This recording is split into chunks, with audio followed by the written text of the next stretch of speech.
अस्सलाम स्टूडेंट्स, मैं हूं नकाश अरशद। आज इस लेक्चर में हम नंबर 3 का टॉपिक प्राइम नंबर्स को डिस्कस करेंगे, जिसमें हम सीखेंगे कि प्राइम नंबर्स क्या होते हैं, उनसे रिलेटेड कुछ इंपॉर्टेंट थ्योरम्स, कुछ इंपॉर्टेंट प्रॉपर्टीज और कुछ एक्सरसाइजेस को भी सॉल्व करेंगे।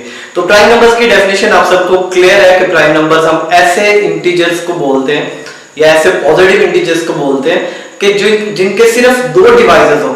ठीक है, एग्जैक्टली दो डिवाइसेस, तो उन्हें हम कहते हैं वो प्राइम नंबर्स हैं। तो इसकी प्रॉपर डेफिनेशन आपको मैं लिखवा देता हूं। जी, मैंने आपको डेफिनेशन लिख दी है कि कोई भी ऐसा इंटीजर जो 1 से ग्रेटर होगा। ठीक है, हम यहाँ पर क्योंकि पॉजिटिव इंटीजर्स को डिस्कस कर रहे हैं इसलिए हमने 0 से ग्रेटर लेना है, लेकिन 1 से ग्रेटर लेने की वजह क्या है वो मैं आपको बाद में बताऊंगा। तो ऐसा कोई भी इंटीजर जो 1 से ग्रेटर है तो वो प्राइम नंबर कहलाएगा कब? अगर प्लस माइनस 1 और प्लस माइनस p उसके ओनली डिवाइजर्स हो।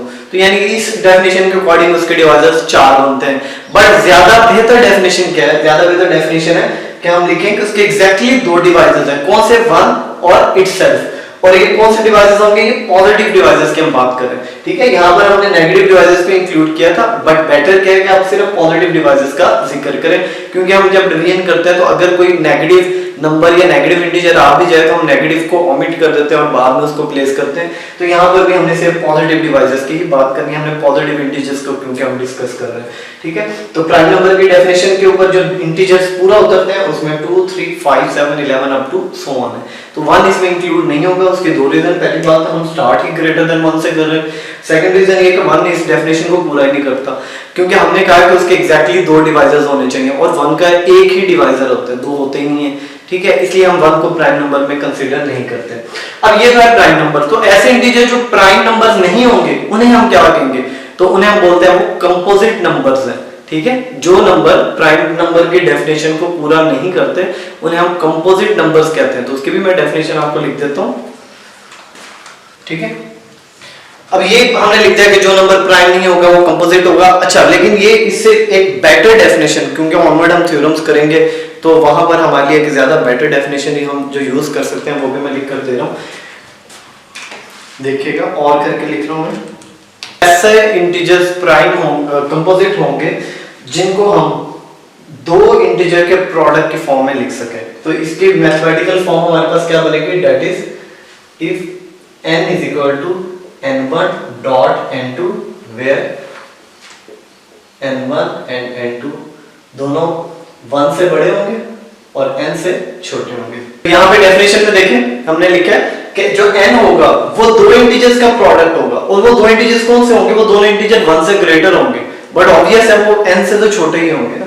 तो ये जो डेफिनेशन के मैथमेटिकल फॉर्म है ये हम कंपोजिट नंबर्स के लिए यूज करेंगे। इसको आपने याद रखना है क्योंकि ये ज्यादा बेटर डेफिनेशन है कंपोजिट नंबर की। ठीक है, तो इसके भी कुछ एग्जांपल्स देख लेते हैं। फॉर एग्जांपल जी, तो कौन कौन से आएंगे? 4, क्योंकि हम 1 से ग्रेटर से स्टार्ट कर रहे हैं तो ऑब्वियस है 1 इसमें भी नहीं आएगा। तो 4, 6, 8, 9, 10 ये सारे क्या हैं? ये कंपोजिट नंबर्स हैं। ठीक है, नेक्स्ट डेफिनेशन है प्राइम डिवाइजर्स। तो प्राइम डिवाइजर क्या है?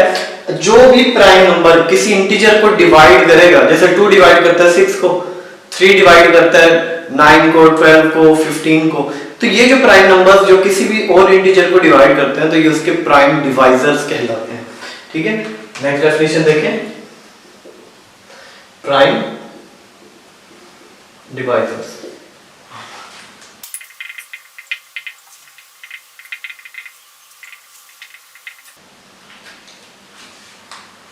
ठीक है, ऐसा प्राइम नंबर जो किसी भी इंटीजर n को डिवाइड करेगा तो वो उस इंटीजर n का प्राइम डिवाइजर कहलाएगा। एग्जांपल में जो मैंने आपको बता दिया वो मेंशन कर दें, that is 2 is a divisor या प्राइम डिवाइजर ऑफ 6।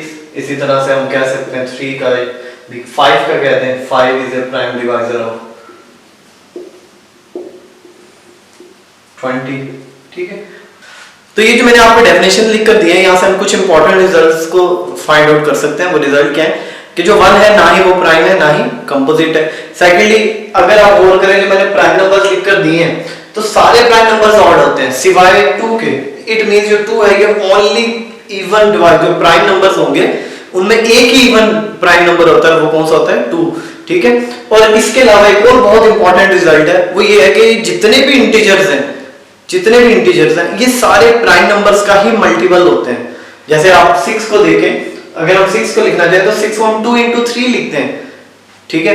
अगर हम 8 को देखें 2 into 4 लिख रहे हैं। अगर हम इसी तरह से 9 को देखें 3 into 3 लिख रहे हैं। 20 को देखें तो हम 4 into 5 लिख सकते हैं। तो बेसिकली ये सारे इंटीजर्स किससे बन रहे हैं? प्राइम नंबर से बन रहे हैं। तो हम यहाँ पर ये बात कह सकते हैं, जो प्राइम नंबर्स हैं ये बिल्डिंग ब्लॉक्स हैं। किसका बिल्डिंग ब्लॉक्स है? ये इंटीजर्स का बिल्डिंग ब्लॉक्स है।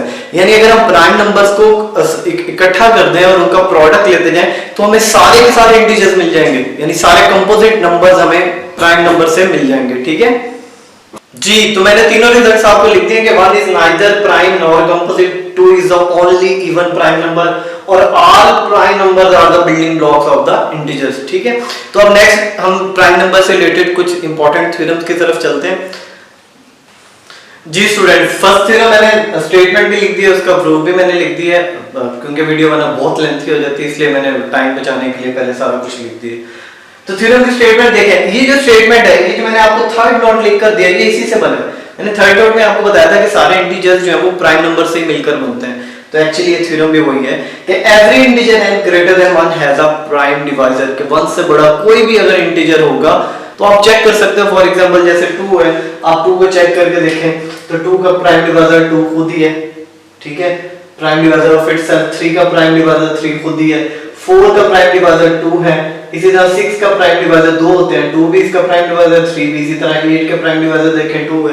तो मैंने वो आपको एग्जांपल के तौर पे लिख दिया कि जितने भी इंटीजर्स हैं सबका एटलीस्ट एक ना एक प्राइम डिवाइजर जरूर है।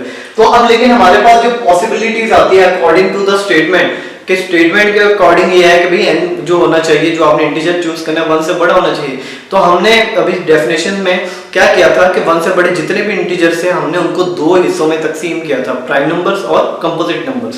तो ऑब्वियस है इस थ्योरम में भी हम यही करेंगे कि हम क्या करेंगे, हम 2 पॉसिबिलिटीज का जिक्र करेंगे कि अगर हमारा इंटीजर n जो है वो प्राइम नंबर होगा तो क्या करेंगे, और अगर वो कंपोजिट है तो क्या करेंगे। तो देखिएगा मैंने ये लिखा है देयर आर 2 पॉसिबिलिटीज, के हमारे पास 2 पॉसिबिलिटीज हैं, ठीक है। पहली पॉसिबिलिटी क्या है, जो n है वो क्या होगा, प्राइम। तो अगर n प्राइम है तो ऑब्वियस है ये अपने आप का डिवाइजर होगा। और कौन सा डिवाइजर होगा, प्राइम डिवाइजर। देखिए एग्जांपल में मैंने लिख कर भी दिया है कि सपोज अगर n 3 होता तो 3 का प्राइम डिवाइजर 3 खुद ही है। तो इसलिए हमें फर्स्ट के लिए कोई प्रूफ करने की जरूरत नहीं है। सेकंड पे चलते हैं कि अगर n कंपोजिट है, और जाहिर सी बात है अगर वो कंपोजिट नंबर है तो उसका कोई ना कोई तो डिवाइजर तो होगा ना। कंपोजिट नंबर तो वही है जिनके डिवाइजर जो होते हैं वो 2 से ज्यादा होते हैं। तो अगर n कंपोजिट है और उसका जो डिवाइजर है उनमें सबसे छोटा डिवाइजर हम लेट कर लेते हैं कि वो d है, तो हम ये मेंशन करें कि d लाजमी प्राइम होना चाहिए। क्यों प्राइम होना चाहिए? क्योंकि अगर d प्राइम नहीं है, यानी अगर d कंपोजिट है तो क्या होगा, हम d को लिखेंगे d1 into d2। Composite number की डेफिनेशन अप्लाई की कि जो भी कंपोजिट नंबर होता है उसे 2 इंटीजर्स के प्रोडक्ट के फॉर्म में लिख सकते हैं, ठीक है। तो अगर d कंपोजिट है तो उसे हम इस फॉर्म में लिखेंगे। इसमें d1 और d2 क्या होंगे, ये दोनों इंटीजर्स होंगे और ये दोनों इंटीजर 1 से ग्रेटर और d से लेस होंगे। ये देखिए मैंने आपको जो भी डेफिनेशन लिख कर दी थी कंपोजिट नंबर की, उसी डेफिनेशन का हमने यहाँ पर यूज किया। तो इसका मतलब d1 और d2 डिवाइजर होंगे किसके, d के। और अगर वो d के डिवाइजर है और d किसका डिवाइजर है, n का, इसका मतलब है d1 और d2 n को डिवाइड करेंगे, ठीक है। तो अगर ये n को डिवाइड करते हैं और गौर से देखें d1 भी d से छोटा है और d2 भी d से छोटा है। हमने कहा था d लीस्ट डिवाइजर है, लेकिन यहाँ पर तो 2 डिवाइजर हमें ऐसे मिल गए जो d से भी छोटे हैं और वो n को डिवाइड कर रहे हैं। तो इट मींस ये जो हमने ये चीज लेट की थी ये हमारी रॉन्ग होगी, हमारी अजम्पशन जो है वो रॉन्ग होगी। तो इट मींस d जो होगा वो कंफर्म है, वो प्राइम नंबर होगा। वो कंपोजिट अगर हुआ तो वो इस स्टेटमेंट को फॉल्स कर देगा। तो इसलिए हम लिख देंगे d जो है वो प्राइम नंबर है। तो इट मींस n का एक जो है वो प्राइम डिवाइजर एग्जिस्ट करता है d, और यही हमारे थ्योरम का रिजल्ट था, ठीक है। नेक्स्ट चलते हैं थ्योरम नंबर 2 की तरफ। जी स्टूडेंट्स, मैंने थ्योरम नंबर 2 की स्टेटमेंट लिख दी है। इस थ्योरम का एक नेम भी है, इसे हम कहते हैं कैरेक्टराइजेशन ऑफ प्राइम नंबर्स, ठीक है। थ्योरम की स्टेटमेंट है कि if p is a prime and p divide product of 2 integers, p divide ab है, इट मींस a और b प्रोडक्ट ऑफ 2 इंटीजर्स है। तो क्या होगा कि अगर p 2 इंटीजर्स के प्रोडक्ट को डिवाइड कर रहा है तो इट मींस या तो वो a को डिवाइड करेगा या वो b। यानी दोनों में से किसी एक को जरूर डिवाइड करेगा, ठीक है। आइदर का वर्ड यूज हो रहा है, हो सकता है दोनों को भी कर दे, लेकिन हम यहाँ पे आइदर का वर्ड यूज कर रहे हैं। तो इससे रिलेटेड एक एग्जांपल देखें, सिंपल सी एग्जांपल है कि अगर 3 15 को डिवाइड करता है तो जाहिर सी बात है अगर आप 15 को 3 × 5 लिखेंगे तो 3 3 को डिवाइड कर देगा। इसी तरह आप कोई और प्राइम नंबर चूज कर लें, 5 ले लें, तो आप 5 देखेंगे 5 जो है वो 30 को डिवाइड करता है, तो 30 का प्रोडक्ट जो होता है 5 × 3 × 2 आ जाता है। तो उसमें 5 सिर्फ 5 को डिवाइड कर रहा है, बाकी प्रोडक्ट्स को नहीं कर रहा, ठीक है। लेकिन ये जो थ्योरम है, क्या ये थ्योरम कंपोजिट के लिए होल्ड कर सकता है? तो ये इसका आंसर है नहीं, क्योंकि ये जो थ्योरम है सिर्फ प्राइम नंबर्स के लिए होल्ड करता है। देखें 8 कंपोजिट है और 8 अपने आप को डिवाइड कर रहा है, ठीक है। इस 8 को हम 4 × 2 भी तो लिख सकते हैं। अब देखें क्या ये 8 4 को या 2 को किसी एक को डिवाइड करता है? तो ऑब्वियसली इन दोनों में से किसी को डिवाइड नहीं करता। तो इट मीन ये जो थ्योरम है ये सिर्फ और सिर्फ प्राइम नंबर्स के लिए होल्ड करता है, इसलिए इस थ्योरम को हम नेम देते हैं कैरेक्टराइजेशन ऑफ प्राइम नंबर्स, ठीक है। बहुत सिंपल सा प्रूफ है, देखिएगा। हम क्योंकि प्रूफ करना चाहते हैं कि या तो P A को डिवाइड करे या फिर B, हम लेट कर लेते हैं कि भाई P A को नहीं करता, या B को कर लें कि B को नहीं करता, तो मैंने लेट किया P A को डिवाइड नहीं कर रहा। अगर वो A को डिवाइड नहीं करता, ठीक है, तो A क्या होगा, उसका GCD क्या होगा? अब देखें P है प्राइम, और प्राइम के जो डिवाइसेस होते हैं वो 1 है और P है। अगर हम GCD देखें तो क्योंकि P A को डिवाइड ही करता है, इसका मतलब है P तो GCD में आ ही नहीं सकता, वो तो उसका डिवाइजर ही नहीं है। तो बचा कौन सा? सिर्फ 1 बचा। इट मीन P और A का जो GCD होगा वो 1 होगा। इसी GCD को, ये जो हमने GCD लिखा है, ये इक्वेशन 1 लिखी है, इसे हम लीनियर कॉम्बिनेशन के फॉर्म में लिख देते हैं, ठीक है। लीनियर कॉम्बिनेशन आपको पता है हम क्या करते हैं, इसके साथ भी कोई इंटीजर लगा देते हैं, इसके साथ भी इंटीजर लगाकर उन दोनों का सम कर देते हैं, ठीक है। इसमें x और y के होंगे, इंटीजर्स होंगे। अब हम क्योंकि प्रूफ क्या करना चाहते हैं, प्रूफ करना चाहते हैं कि वो a को डिवाइड नहीं कर रहा तो b को तो करे ना, तो हमने b लेके आना है। तो इस इक्वेशन में हमें b नजर नहीं आ रहा, हम क्या करेंगे, हम इस इक्वेशन को b से मल्टीप्लाई कर देंगे। तो हमने इसे b से मल्टीप्लाई कर दिया। अब वो करिएगा इस पहले फैक्टर पे, इस फैक्टर के अंदर p मौजूद है, और हमने ये डिविजिबिलिटी की डेफिनेशन में पढ़ा है कि जब भी कोई नंबर अपने आप को डिवाइड तो हर नंबर करता है ना, तो अपने हर मल्टीपल को भी करता है। जो 2 है वो अपने हर मल्टीपल को डिवाइड करेगा, तो हम कह सकते हैं जो p है वो इस pbx को जरूर डिवाइड करेगा, क्योंकि ये जो नंबर है ये p का मल्टीपल है। उसके बाद गिवन में हमें बताया हुआ था कि जो p है वो ab को डिवाइड करता है, तो अगर p ab को डिवाइड करता है तो ab का जो मल्टीपल जो y इसमें आ रहा है, तो इस मल्टीपल को भी तो डिवाइड करेगा, ठीक है। वो हमने लिख दिया कि ये हमने क्यों लिखा, क्योंकि p ab को डिवाइड करता है, ठीक है। उसके बाद अब p इन दोनों को डिवाइड कर रहा है, तो ऑब्वियस है इन दोनों के लीनियर कॉम्बिनेशन को भी करेगा, ठीक है। लीनियर कॉम्बिनेशन हम इन दोनों का बना लिया, या उसे सम कहते हैं, हम सम को भी डिवाइड करेगा, तो दोनों के सम को डिवाइड करेगा। इन ये दोनों का सम किसके इक्वल है, b के इक्वल। तो अगर p लेफ्ट हैंड को डिवाइड करता है तो ऑब्वियस है p राइट हैंड यानी b को भी डिवाइड करेगा। और यही तो हम प्रूफ करना चाहते थे कि अगर p a को नहीं करता तो b को तो जरूर डिवाइड करे, तो वो हमारा प्रूफ यहाँ पर कंप्लीट हो गया, ठीक है। तो एग्जांपल की मदद से आप इस थ्योरम को देख सकते हैं आसानी से। नेक्स्ट थ्योरम जो हम 3 करना चाहते हैं, थ्योरम 3 की स्टेटमेंट पे जाने से पहले आपको मैं एक डेफिनेशन लिखवा देता हूँ, जिसे हम कहते हैं standard form of an integer, क्योंकि जो डेफिनेशन है ये नेक्स्ट थ्योरम में यूज होगी, और नेक्स्ट थ्योरम बहुत इंपॉर्टेंट थ्योरम है, और क्योंकि उसको हम ऑनवर्ड यूज करेंगे, ऑनवर्ड हमारे बहुत सारे प्रॉब्लम्स में उस थ्योरम की स्टेटमेंट यूज होगी। तो standard form of an integer की डेफिनेशन देखिएगा। जी स्टूडेंट्स, मैंने आपको स्टैंडर्ड फॉर्म ऑफ एन या इंटीजर की डेफिनेशन लिख दी है। डेफिनेशन देखिएगा कि let n greater than 1 be an integer and p1 p2 up to pn be its distinct prime divisor, ठीक है। कि अगर एक इंटीजर है n और उसके जितने भी डिवाइजर बनते हैं, अब कितने बनते हैं वो डिपेंड करता है इंटीजर क्या है, तो जितने भी डिस्टिंक्ट डिवाइजर हमने लिखने हैं, और कौन से प्राइम डिवाइजर्स वो ये हैं। तो और इनको हम क्या करें, अब हम स्टैंडर्ड फॉर्म कैसे बनाएंगे, सबसे पहला काम क्या करना है, जितने भी डिस्टिंक्ट प्राइम डिवाइजर्स हैं इनको हम असेंडिंग ऑर्डर में लिखेंगे, ठीक है। यानी पहले जो नंबर छोटा है, जो प्राइम डिवाइजर छोटा है, पहले उसे लिखेंगे, फिर उससे बड़ा प्राइम डिवाइजर, फिर उससे बड़ा प्राइम डिवाइजर।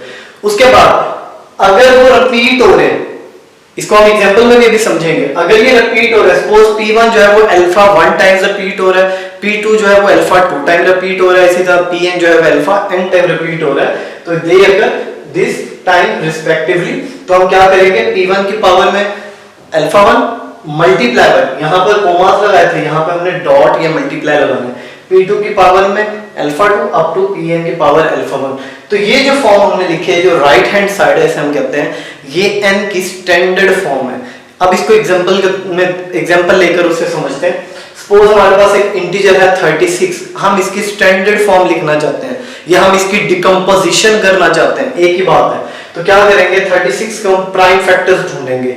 ये मेथड जो है इसे हम कहते हैं ये प्राइम फैक्टराइजेशन मेथड है, यानी ये मेथड हमें क्या प्रोवाइड करता है, ये हमें प्राइम फैक्टर प्रोवाइड करता है। तो हमें यहाँ से प्राइम फैक्टर्स मिले हैं 2 और 3, डिस्टिंक्ट जो है वो 2 और 3 है। तो हमने क्या करना है, हमने पहले क्या करना है, 2 को लिख लेना है, असेंडिंग ऑर्डर में अरेंज करना चाह रहे हैं ना, पहले 2 लिखेंगे फिर 3। अब देखेंगे 2 कितने टाइम्स रिपीट हुआ है, 2 टाइम्स 2 की पावर में 2 लिख देंगे, 3 भी 2 टाइम्स 3 की पावर में भी 2 लिख देंगे।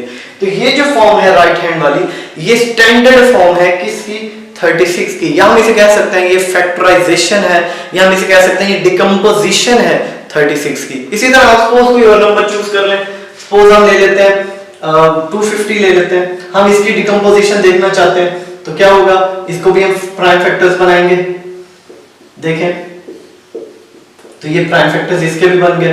तो इसकी डिकम्पोजिशन या इसकी स्टैंडर्ड फॉर्म क्या होगी, तो हम 250 को लिखेंगे 2 की पावर 1, क्योंकि देखिए 2 1 टाइम आया है और 5 कितने टाइम्स आया है, 3 टाइम, तो 5 की पावर 3। तो ये इसकी फैक्टराइजेशन या इसकी स्टैंडर्ड फॉर्म है। और ये स्टैंडर्ड फॉर्म बहुत इंपॉर्टेंट है अगर आप जीसीडी या एलसीएम निकाल रहे हैं। हमने जीसीडी जो है वो फाइंड करना सीखा है, बट हम जो जीसीडी फाइंड करते हैं बड़ा लंबा मेथड होता है। अगर हम फैक्टराइजेशन कर लें, यानी हम स्टैंडर्ड फॉर्म बना लें, उससे जीसीडी बहुत आसानी से कैलकुलेट हो सकता है।